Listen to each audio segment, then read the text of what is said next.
ఇంట్లోంచి వెళ్ళిపోవడం ఏంటో నాకేమీ అర్థం కావట్లేదు.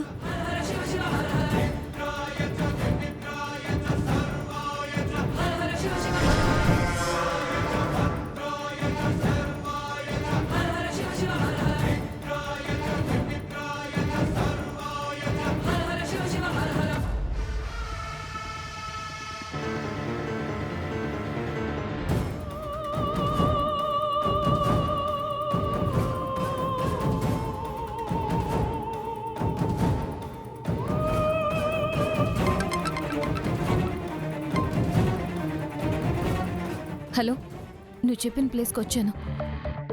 అక్కడ నీ కుడివైపు ఒక ఇల్లుంది, చూసావా? ఉంది. ఆ ఇంట్లోకి రా. ఏ, ఎవరు నువ్వు? నేనెందుకు ఆ ఇంట్లోకి వెళ్ళాలి? ఆ ఇంట్లోకి నువ్వు వెళ్ళకపోతే నువ్వు ఇష్టపడే వాళ్ళకి ఈరోజు ఖచ్చితంగా కీడు జరుగుతుంది. ప్రశ్నలు వేయకుండా ముందు ఆ ఇంట్లోకి వెళ్ళు. హలో,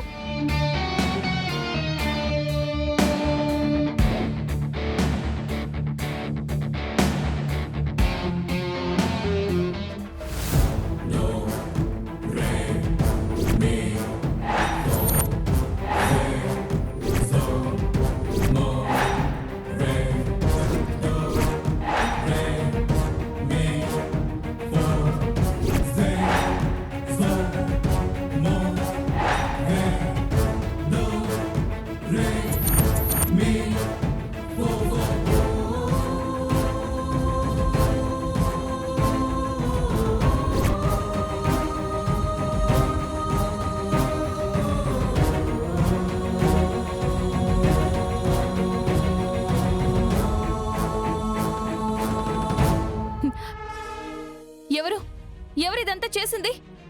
మర్యాదగా బయటికి రండి.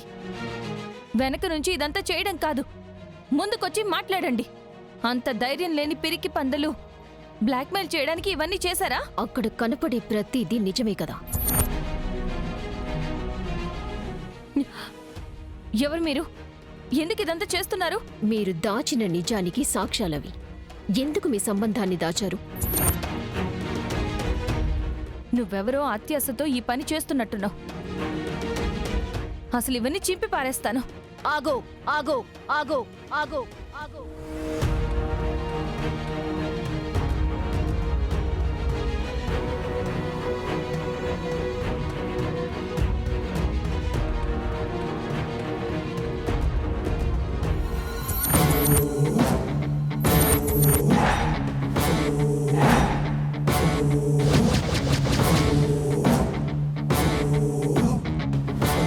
సహస్రమ్మా, మీరా?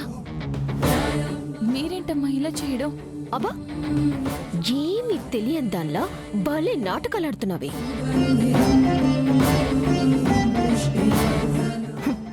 గుడి వెనక నా సామి అని మీరిద్దరు చేసిందంతా గుడ్డిదాన్లా నేను చూడలేననుకున్నారా?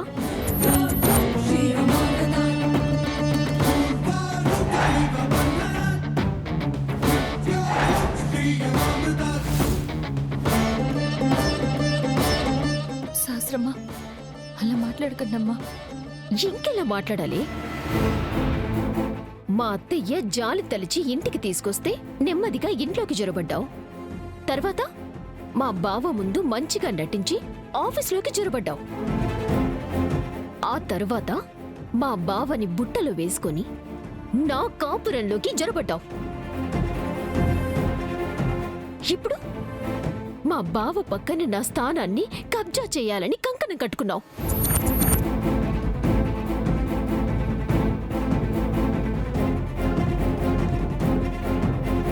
అయ్యో, నేను ఎన్నటికీ అలాంటి పని చేయనమ్మా. బిహారీ గారికి మీకు మధ్యలో నేను రానమ్మా.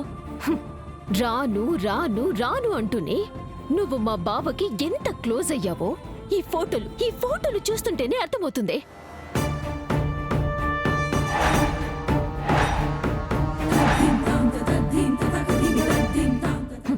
నిన్ను కాదే, నా మెడలో తాళి కట్టి నన్ను గర్భవతిని చేసి నీతో ఇలా అక్రమ సంబంధం నడుపుతున్నా మా బావననాలి.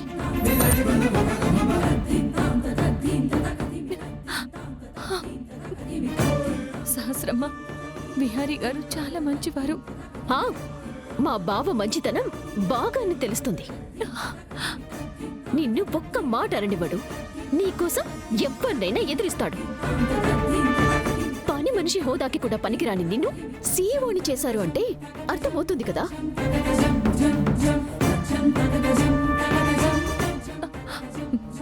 సహస్రమ్మ, అలా ఏమీ లేదు.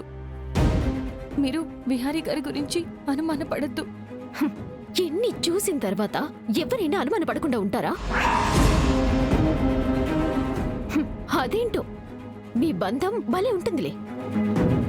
ఏంటో ఆకస్మికంగా నువ్వు కనపడకుండా పోతావు. నువ్వు మాయమవ్వగానే మా బావ కూడా కనపడడు. ఇలా ఇద్దరు 4-5 రోజులు ఎక్కడికి వెళ్తారో తెలీదు. అదేంటో మా బావ ఏమీ తెలియనట్టు ఇంటికి రాగానే వెంటనే నువ్వు కూడా వస్తావు. హం, మేమేమో ఏమీ తెలియని అమాయకుల్లాగా మీ ఇద్దరిని ఆహ్వానించి కళ్ళు మూసుకొని ఉంటామనుకున్నారా?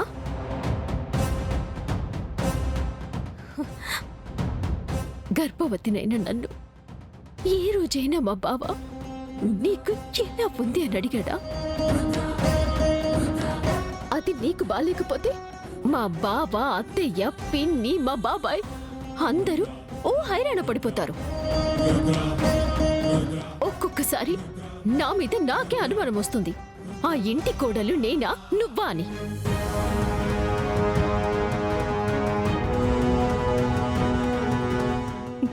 సహస్రమ్మ, మీరు అనుమానించినట్లు విహారీ గారికి నాకు మధ్య ఎలాంటి బంధం కానీ ఇంకేమీ కానీ లేవు. మీరు తప్పుగా అనుకోకండి. ఆ, ఇన్ని రోజులు నేను చూసి చూడనట్టు ఉన్నందుకే బావ పక్కన నా స్థానం ప్రశ్నార్థకంగా మారిపోయింది. అదే పరిస్థితి వస్తే నేను సహించను. వెంటనే నా దగ్గరున్న సాక్ష్యాలన్నీ తీసుకుని వెళ్తాను.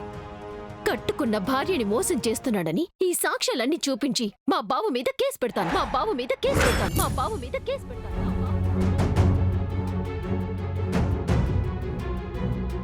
చీటింగ్ కేస్, డొమెస్టిక్ వైలెన్స్, గృహహింస, నీతో ఇల్లీగల్ అఫైర్స్ ఉన్నట్టు కేసు పెట్టి మా బావకి మినిమం యావజ్జీవ కారాగార శిక్ష పడేలా చేస్తా. కారాగార శిక్ష పడేలా చేస్తా. కారాగార శిక్ష పడేలా చేస్తా.